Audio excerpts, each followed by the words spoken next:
everyone, this is FantasyEsque and welcome back to The Sims 4 Vampire Amazon Royal Saga with the Salizar Coven. We are picking up with our royal princesses and the priestess Lady Galaxia because we are about to have the Salizar readings. So we want to know what are the predictions for our heiress Princess Eden and her evil sister Princess Guinevere. And I feel like this is going to be even more interesting after what we witnessed in the movie at the beginning of this episode. So I definitely want to dive into that and talk about it a little bit more before we get started. But essentially, the princesses, we know they moved into the castle, I think in the previous episode, something like that. They moved into the castle around the time when Mirabella got pregnant, if I'm not mistaken, or the episode beforehand. And then Mirabella had her twin daughters, Xiomara and Serana, in the previous episode. But the princesses moved in, and at that time, we had the Dravage twins, Lagatha and Meredith. They were back at the Creature Cradle, along with some of our other ladies, because we couldn't have a full household. But they got moved back in after the babies of Mirabella got moved out to the Glenbrook Embassy. So now we have a full household of vampires plus our alchemist. And so obviously everyone's kind of being in each other's company in one go for the first time.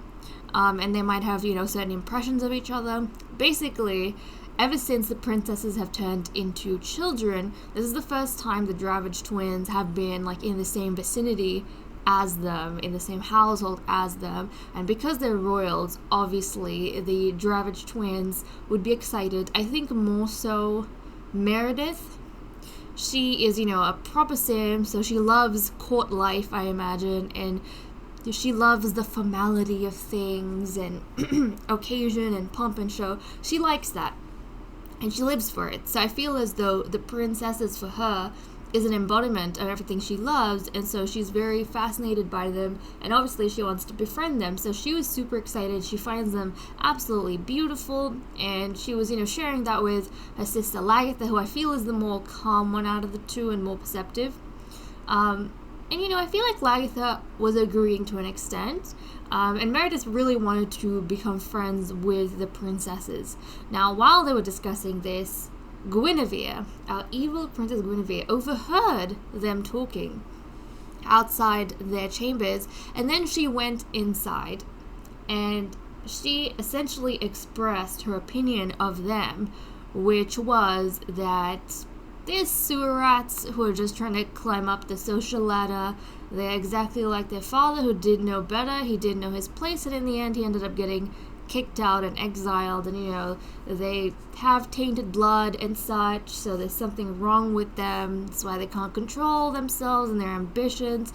That's how Guinevere feels about the Dravages, even though they are distant cousins of the Salazars.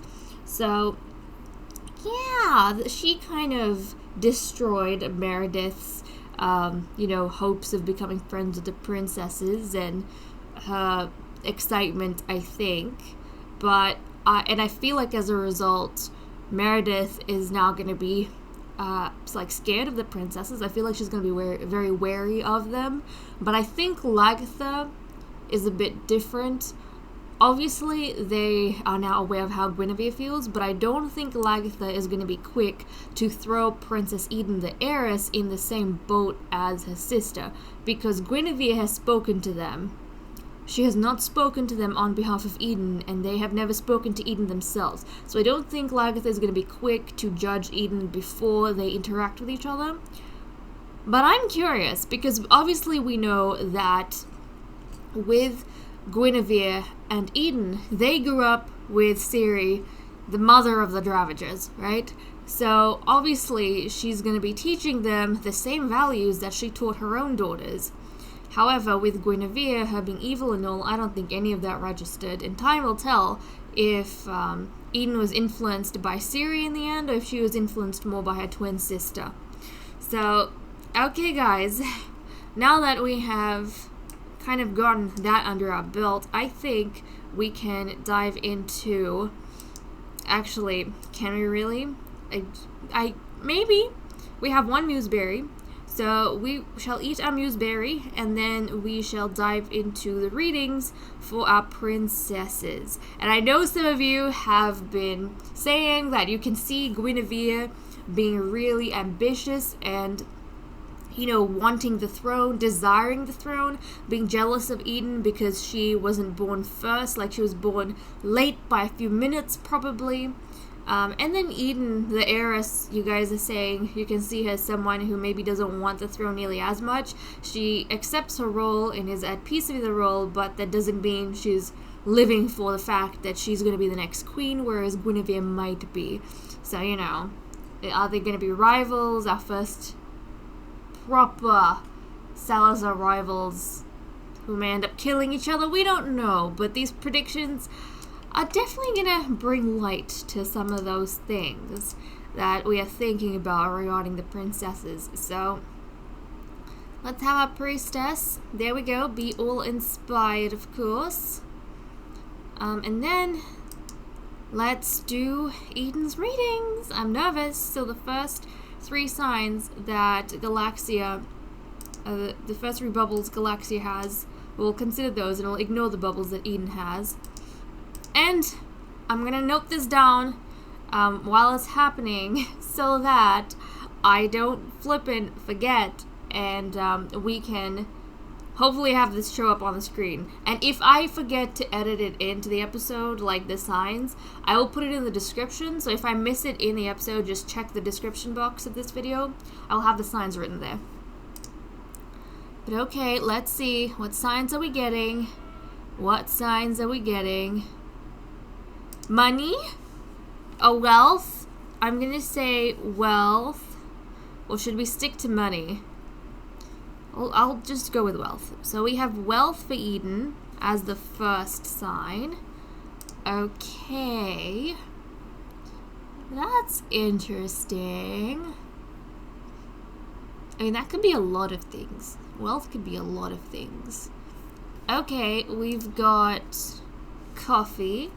So wealth, coffee, and I mean, that could be, you know, cafe, all sorts of things, but so I've got wealth, coffee, and what is your third sign?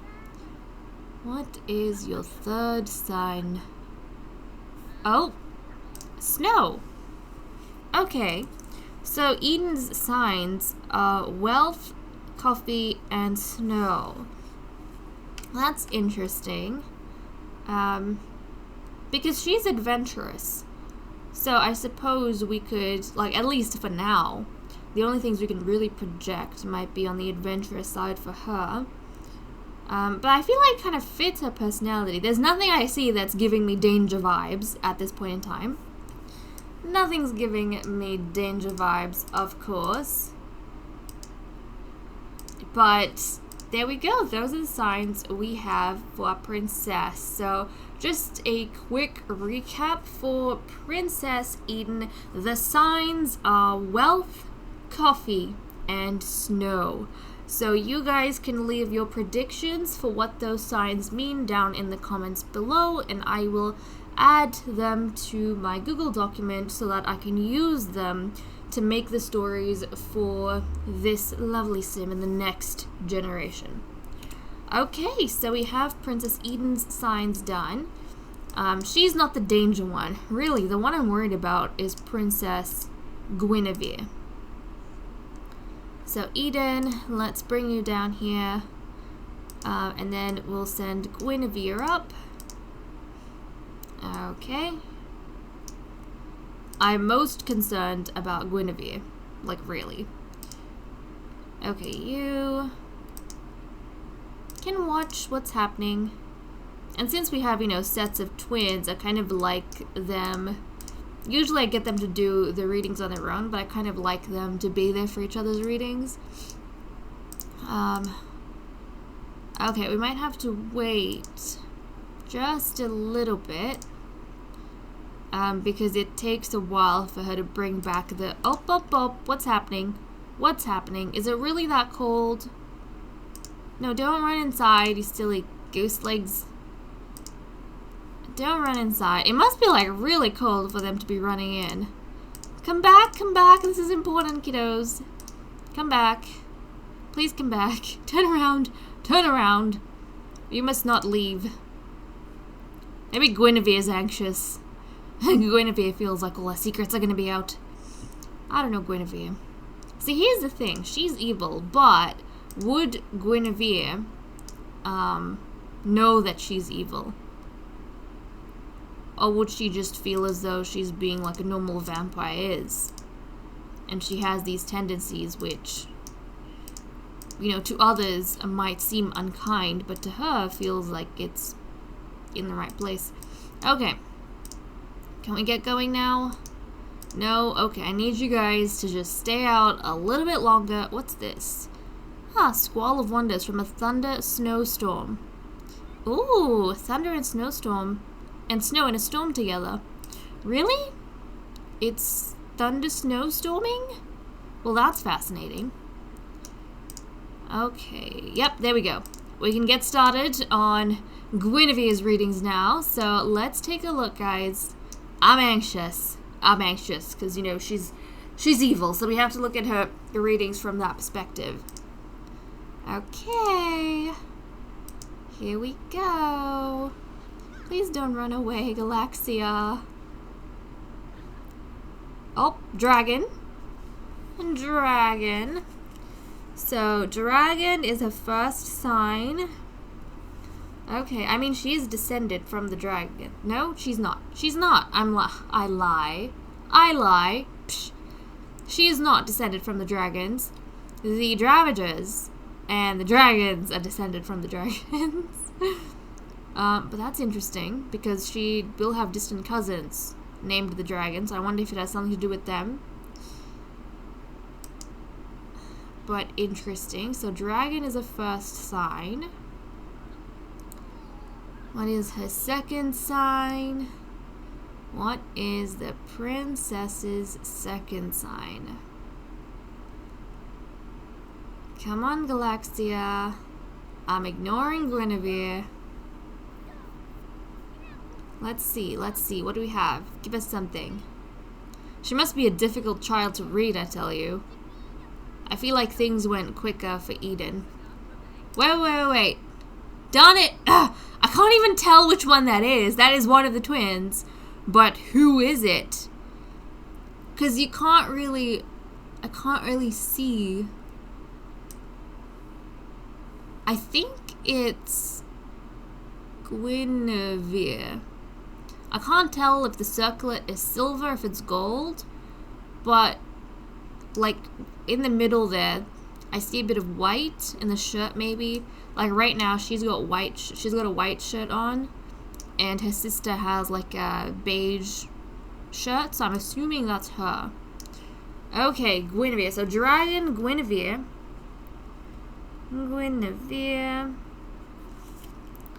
Dragon, Guinevere. And what is her third sign? What is her third sign? But I feel like Guinevere, she must be a difficult child to read. Maybe because she is evil. Her future is very clouded. Oh, what's that? Fast food? How could we interpret that? Could we interpret that as fast food? I don't know. They don't really have like a fast food kind of system going. So how would we interpret that?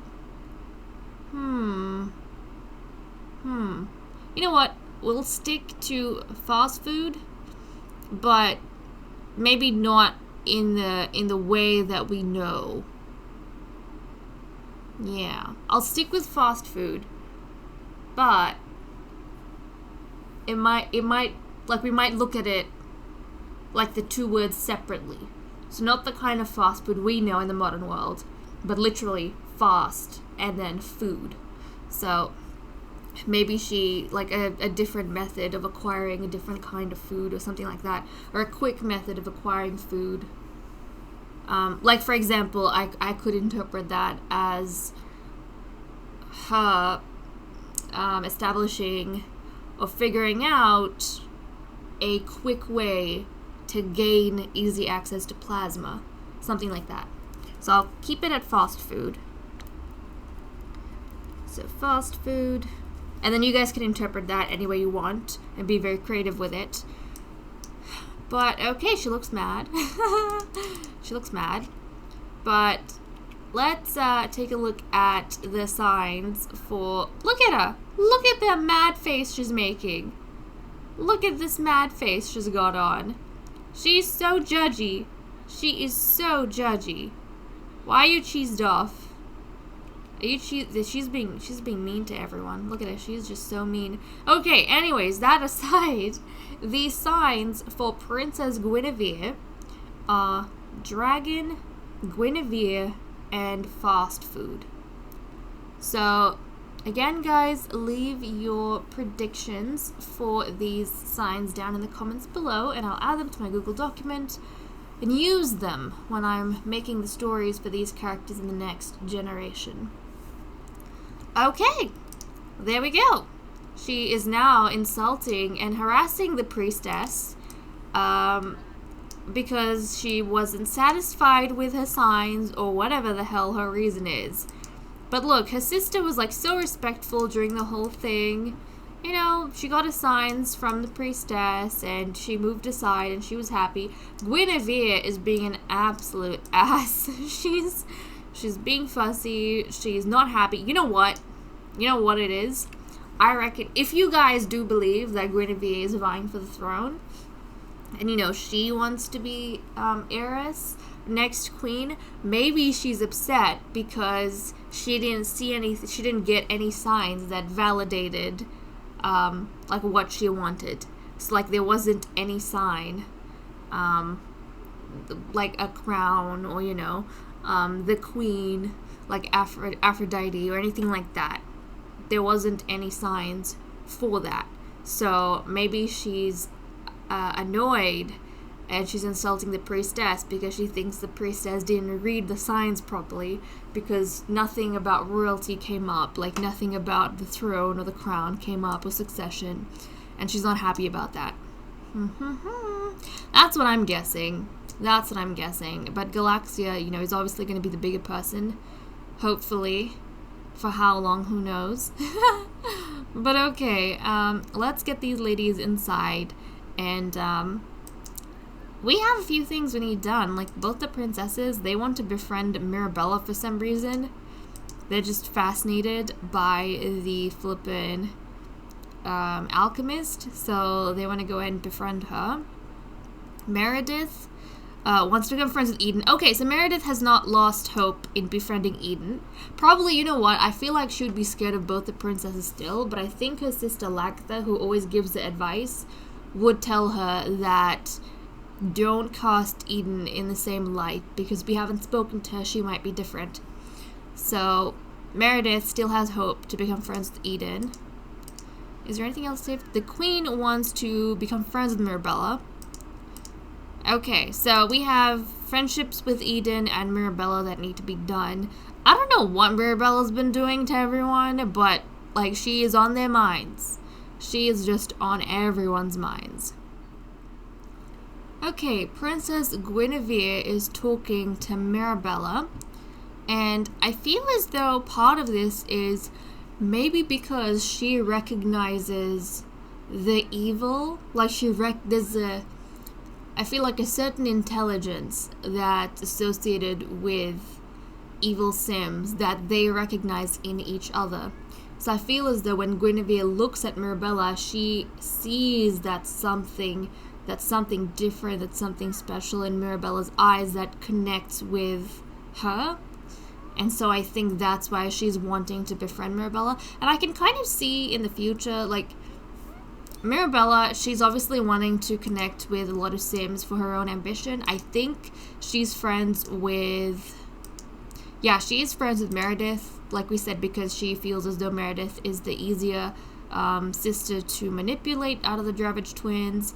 She wants to befriend, you know, a bunch of other Sims in court, because we have the council reappointment. So she wants that seat. She wants a seat next to the queen, and that's very important to her. So that's also something we'll be doing later on in this episode. But I think that's why she's wanting to befriend a lot of the important figures, because she wants to climb, you know, the social ladder as well. She wants a seat on the council. So that's important for Mirabella. But I can kind of see as Guinevere gets older that maybe Guinevere will be her one true friend, like her one true confidant that she actually, you know, shares things with, that she tries to grow together with, because they're both evil. And Guinevere, you know, maybe recognizes that side of Mirabella, and she looks up to Mirabella as a result. And, you know, as she grows older, she might be willing to help Mirabella with her ambitions, because they kind of align with things that Guinevere wants as well. So that's kind of an interesting thing that crossed my mind. Okay, let's try our best to befriend each other. Let's give her a compliment. Let's enthuse about Candy. Let's discuss some more evil plans. I mean, she's probably going to be very happy discussing evil plans. I imagine. Okay, let's see.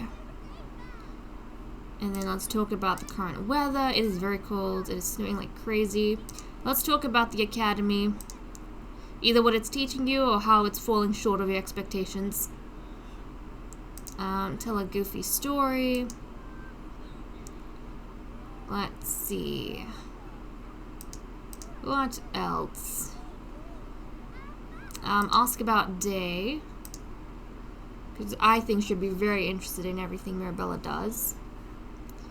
Let's discuss interests. And what else?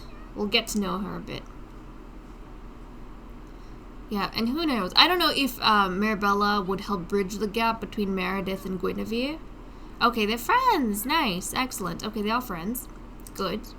I don't know if she would help with that, but I feel as though whatever Mirabella says, I think they might look down on Meredith together, and maybe Mirabella would share with Guinevere that, like, if Guinevere asks her, why are you friends with Meredith? She is beneath us. Then maybe Mirabella would share with her that sometimes you have to do unpleasant things to get ahead in life.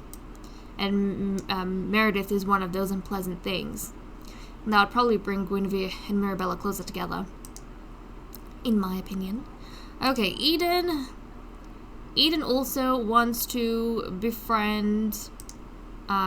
she also wants to befriend Mirabella, so she's gonna come here, talk about dreams, ask if Moon is a sponge, because serious question, enthuse about Candy. Yeah, she's gonna befriend Mirabella for a different reason. I think because she's been raised with, you know, this thing around equality for different kinds of, you know, vampires and races. I think Eden, being adventurous and tolerant, would find Mirabella interesting because she is the only non-vampire in the castle. She's a spellcaster, an alchemist, and yet she looks kind of like them, so... but, you know, even as she looks like them, she also looks very different. So I think Eden would want to befriend Mirabella because she would be very fascinated by Mirabella. And, you know, she's adventurous, so I think difference excites her. So, let's befriend you. Let's ask about... Oh, okay, so they're friends. That's good.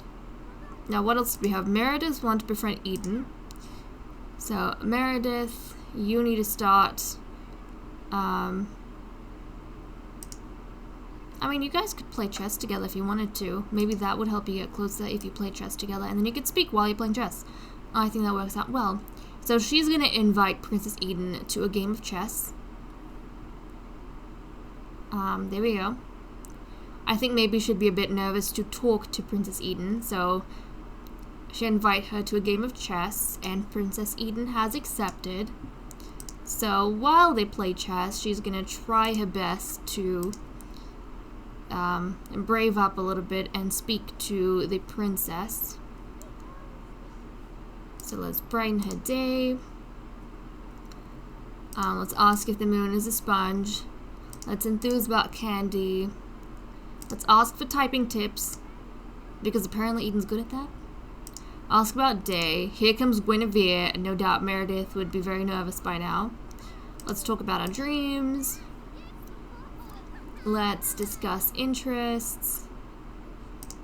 And I think the more she talks to Eden, the more she realizes that Eden isn't like Guinevere, and she's actually very easy to get along with, which I think is quite nice. And then talk about the academy, perhaps. Look, she already wants to hug her. That's so cute. Let's discuss a few other interests. Let's talk about the freezing temperature. They're friends now. See, that was really easy and really quick between Eden and Meredith. I think she would be very, very happy about that. Very, because she finds the princesses very beautiful and very fascinating. So even if Guinevere, you know, has made her kind of position clear. I think Meredith would be very delighted that she's able to befriend Eden at least. Okay, and then we had the Queen wanting to befriend Mirabella. Right, so let's come this way. Let's brighten her day. We'll describe a new idea. We'll go ahead and share people-person tips. Right. I think the Queen is wanting to consolidate a few relationships because we do have the council reappointment happening, and she's probably wanting to get her bearings around different people, and maybe she's wanting to see her options a little bit better and get to know the others a bit more. Okay. Has to be woohoo partners? No. Let's brighten her day a bit more. It's best to have the... Okay, they're friends. Nice. They have managed to befriend each other. Awesome. So that is probably really good for Mirabella's appointment. And right in time for the council reappointment. Okay, so now what we're going to do, we are going to send everyone to their seats. We're going to send everyone to the throne room. And then from there, and this time around, obviously, Saphira and Yuki are not going to be sitting up here because, you know, those spots are being reappointed. So everyone is actually going to be down in these seats, and then they'll be called up depending on who the Queen picks during this council reappointment. So, let's take a look, guys. Let's take a look.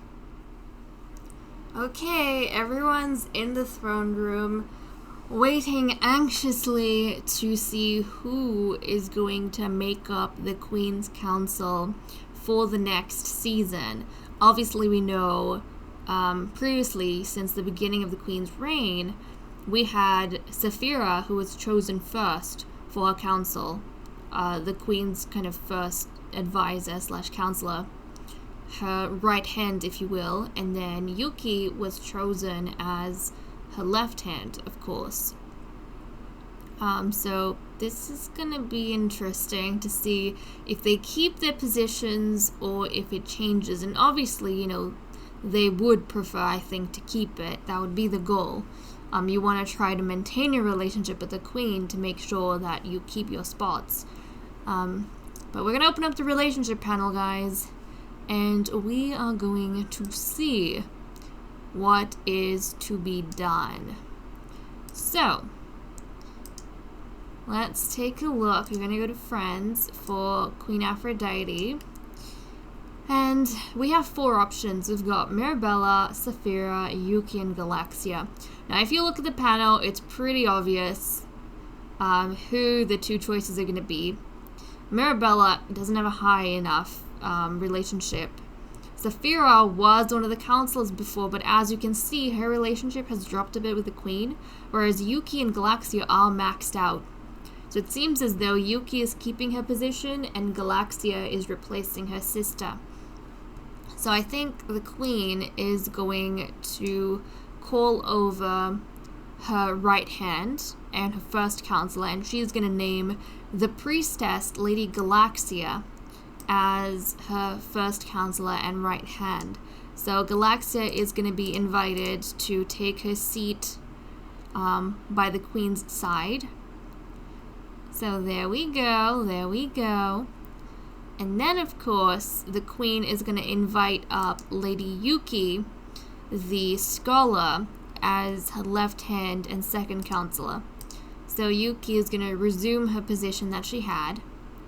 And these 2 are going to be the new council members for the Queen, or the Queen's counselors. Counselors, her council, the Queen's council, what am I saying? You know what I'm on about, guys. So in the next season, any matters that the Queen needs to discuss with anyone, things she needs advice on, she's going to discuss them with these 2. It used to be Saphira and Yuki, but she's going to now be discussing things with the priestess and with Yuki. Right now, they are her most trusted aides in the coven. So, there we go. There we go. Oh, Lady Siri is trying to get into contact with us. But yeah, there we go. Probably to congratulate these ladies. So that's what we have going on.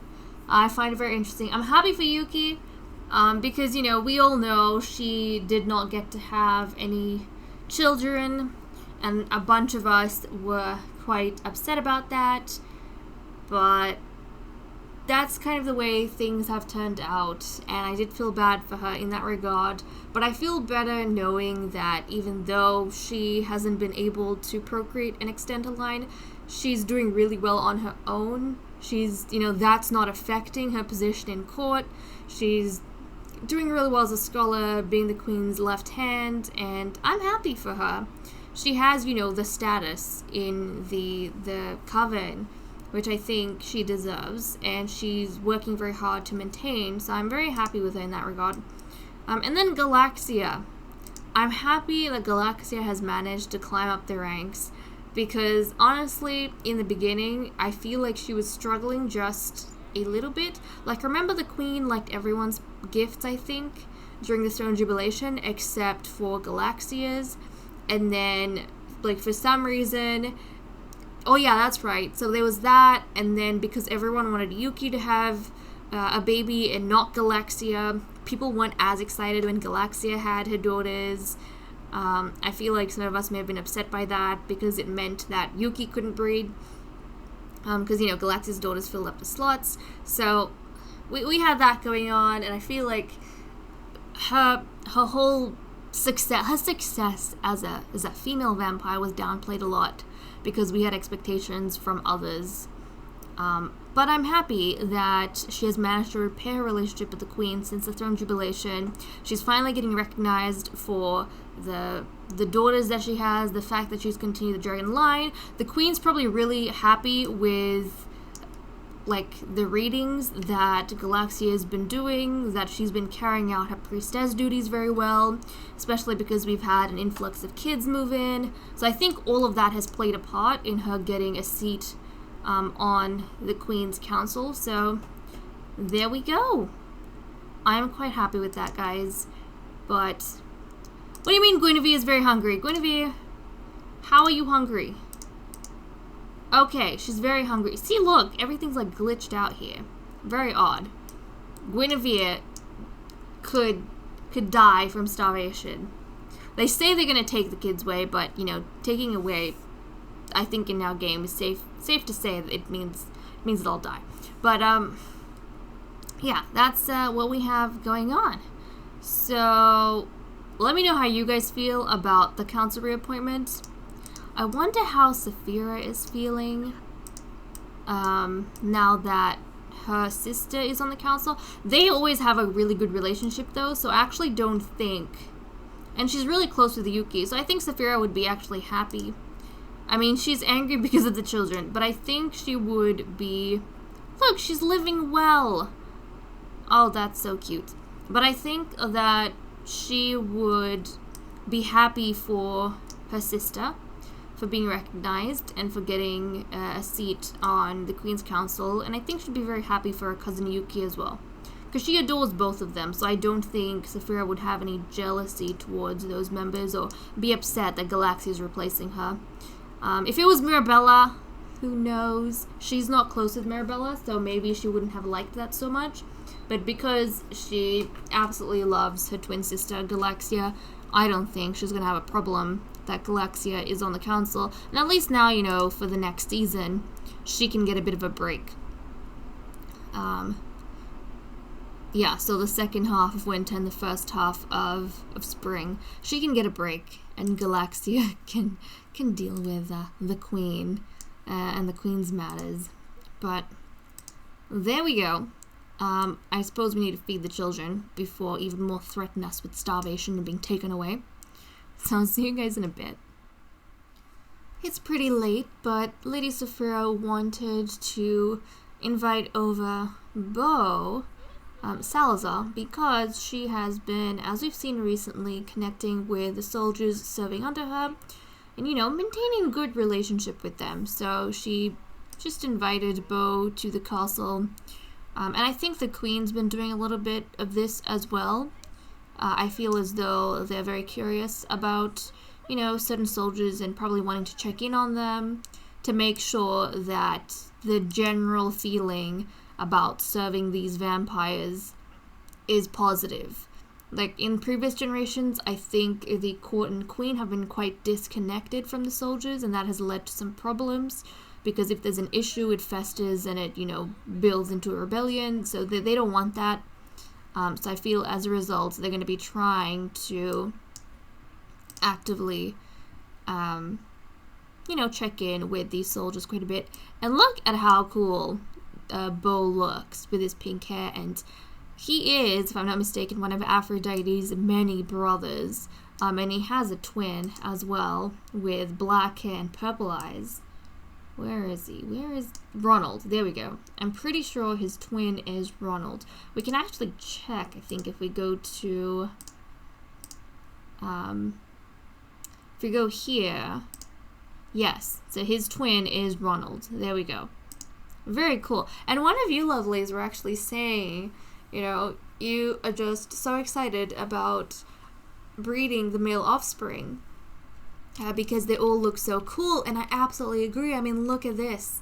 Look at this. We can pass on some pink hair genes in the future and that dusky skin. I mean, and he's very attractive sim as well, so that would be amazing, wouldn't it? Like, imagine a female version of this. Ugh, be so gorgeous. So yes, I also get very excited about that, using our male offspring to breed with the females, because they just, you know, they're just so gorgeous, and I love that they're connected to all of these figures, these legendary figures that we know of from previous generations. So I think that's really, really cool. And I had something else. Oh yeah, so some of you guys were saying that you can kind of see in the future how the princes would have, I mean, we had no princes born in this generation, but you know, how the Salizar males would be very, very highly prized male breeders, because after, like, the union between Aphrodite and her great uncles, you know, after the royal vampiric inbreeding, resulting in twin princesses, and then, like, some of the other inbreeding I think that's happened, resulting in princesses, I think, or not princesses, but, you know, in girls, just the general kind of thing, how it wasn't Aphrodite, Syria kind of got it started, but, you know, Aphrodite didn't have any boys in her first set with twin girls. I feel as though in the future that might become like a cultural thing, where the vampires kind of see like royal inbreeding, especially with the princes, or breeding with any of the princes, the male vampires of the royal line. I think they might see that as like a really good omen. Like, if you breed with a prince, if you breed with a Salizar male, then it's a really good omen, and it's even better if it's like an inbreeding. I can kind of see how Aphrodite's reign would change some of that in the future. Like, that's kind of the thought process maybe people would have. It would become like a cultural tendency just because of how successful Aphrodite was, and that was the one and only union she did. And, you know, right now she's engaged to Major, and he hasn't become her consort. Well, no, he is her consort, but he hasn't acquired prince status yet. And yeah, I mean, you guys are saying royal princes, but actually none of the males are princes. None of the, well, I can't even call them royal males.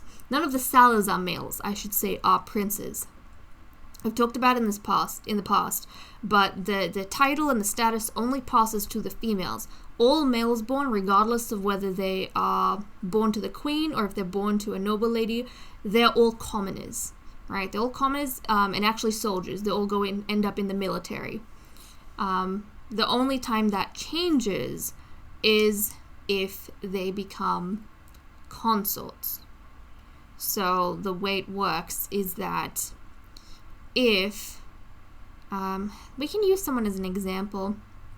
if they have sharp ears, if they have glowing eyes, and they breed with a female vampiress and end up having a daughter or daughters, they can be taken on then as a consort by the female. And if they are taken on as a consort by noble. See, this is another thing that I don't know if I've specified. Let me check my records. I don't know if I've specified this, but there's a certain rule, like some who are taken consort, if they get married, then they become a noble consort, like they become a lord, or if they, like depending, they become a prince. If they get married, they become a prince consort. So, let me check. I don't remember if that was a rule based on, like for example, if it's a noble lady's wife, noble lady's son, then he might become a lord, but if it's a Salizar male, then he might become a prince. Okay, hold on. Okay, never mind. So, it has really nothing to do with... Yeah, apparently it has nothing to do with their bloodlines. So, it has everything to do with who they end up marrying. So, for example, Ciri was partnered with Emmanuel Savage, who had glowing eyes but had round ears, so he had tainted blood. And as a result, even if she wanted to, and even though they had twin daughters, he would not be eligible to become a consort. Because, vampires care a lot about appearances. Whereas, if we go to Galaxia, she got paired up with Peyton Duntalopa, who had sharp ears and glowing eyes, and they had twin daughters. So, she can take Peyton as her consort, which... Has she done? She has not taken him as a consort. But if she wanted to go steady with him, she could make him a consort. And then if they got married, then he would become a lord. So he would be a lord consort. So he would gain a noble title. Until that point, he is a commoner. Now, if we go to Aphrodite, Aphrodite was paired with her great uncle, Major Salizar. And they had the twin princesses, of course. But he is, even though he's a Salizar and he was born to a queen, he is not a prince. He doesn't count as a royal. He is a commoner. He's in the army, right? But the queen has made him her consort. So they had girls, and if you look, they're engaged. So the queen has made him her consort. She went steady with him. She proposed marriage. They are engaged. But once they get married, then he will become prince consort. So he will become a royal from that point onwards. And it has nothing to do with the fact that he's a Salizar. Like, if we swapped Peyton and Major around, and Major was paired with Galaxia and Peyton was paired with the queen, then after getting married to the queen, Peyton would become prince consort. And after getting married to Galaxia, Major would become Lord Consort, even though he is a Salizar. So I hope that makes sense. But I think what we were talking about, I think what everyone is feeling and meant is that the Salizar males specifically, would be highly prized for breeding by the female vampiresses, because after the whole thing with Aphrodite and Major, it would be seen as a good omen to breed them together, or breed with a Salizar male, because you have a better chance of having a girl, stuff like that, and you're passing on genes from the previous queens. So I think that would be a highly prized match in the future. But okay, guys, with that said and done, I'm going to leave off. Thank you so much for watching. I hope you all enjoyed. If anything I said was confusing, let me know in the comments and I shall clarify myself. But I will see you all next time. Bye-bye. Okay, guys, I said I was going to end the episode, but I had to stop and flip and come back because someone's throwing us a curveball. The game is once again throwing us a curveball. So, flippin' hell, you guys will know that we've been having, I mean, you saw it early in the episode, we've been having some problems.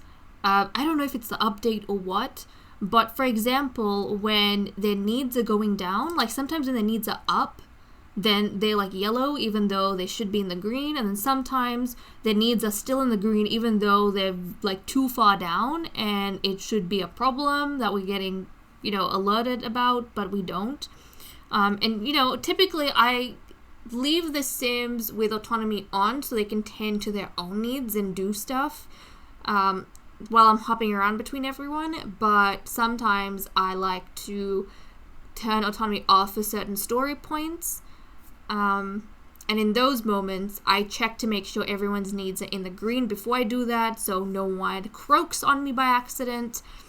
But with the glitch that's been happening, obviously if I'm looking, having a quick scan of the panel, usually if someone's in the yellow or the orange, then I jump in and check on them, or red. But if they're green, I'm obviously not going to pay them too much attention, right?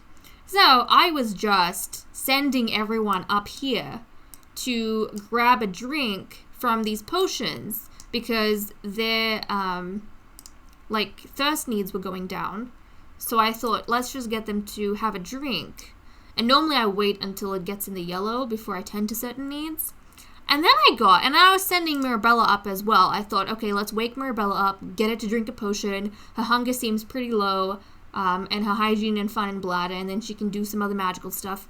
And then guess what I get? I get a flippin' notice that says Lady Mirabella Covenrose is dying from starvation. And this isn't a fire that I can put out or anything like that.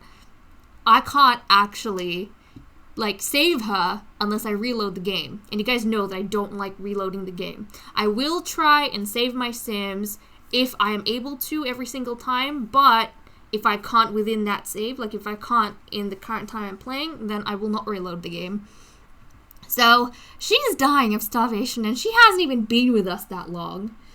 So I don't know what it is, but it seems as though, even though we're in a golden age of the vampires, the spellcasters are having some problems. So Mirabella stuck out with us long enough to have babies. She stuck out long enough to have her twin daughters and pass on her genes. So, the Covenrose bloodline lives on.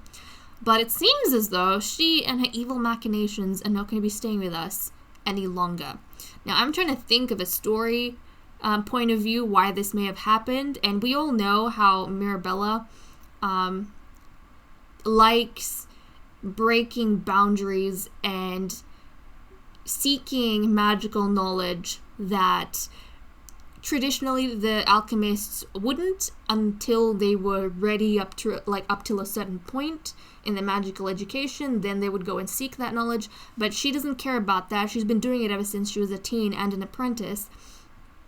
And I suppose, even though we've been focusing on a whole bunch of different things, she's been continuing that in the background. And maybe one of these new spells she's discovered, one of these new, bits of magical knowledge, that has backfired on her. And she didn't notice, but it crept up on her, and now it's taking effect. It's like maybe she was practicing something in secret she shouldn't have, and she didn't realize how dangerous it actually was, and now it's backfired on her, so she is dying as a result of that. I don't think... if it is starvation, I feel like it would be some sort of magical, magically induced starvation. So that's what's happening, and in a very short span of time, we are now losing our second alchemist in this generation. This is crazy, guys. This is wild. Come on. Come on. Seriously? Apparently, yes. How many episodes? She's been with us for what, 3 episodes? 4 episodes? She hasn't even been with us that long. I think 4 episodes, perhaps, she's been with us. And she was so young, too. Look at her. Look at her. She was so young. My goodness. That means if we did not get her to stop breeding and have her baby, the Covenrose line would have died with her. This is wild. Do you guys think there's some sort of curse maybe on the spellcasters? Maybe it's a golden age of the vampires, but there must be something going on with the alchemists, because they've just up and died. Second one in such a short span of time, so that's kind of crazy. Now, obviously, her daughters are still babies. Xiomara and Serana, they're still babies. Xiomara, as the older twin, would be next in line. But they have a long way to go before they can join the Coven, which means we now have to scout the Empire for a new spellcaster, for a new alchemist to join the Coven. So I'm going to be looking at submissions that you guys have left in the gallery, and we will be appointing a new alchemist now that will join us from the next episode onwards. I was planning on focusing on Mirabella in the next episode, and her, I had some magical plans for her, but no, the game's like, nah, she's gonna die. We're gonna kill her. Well, guys, I don't know if we will weep at this, or if we will weep from happiness, because we now don't have an evil sim. We are one evil sim less in the Coven, which, to be honest, we probably needed. So, okay, guys, I'm now going to leave off. Thank you so much for watching. I hope you all enjoyed, and I will see you all in the next episode. Bye-bye.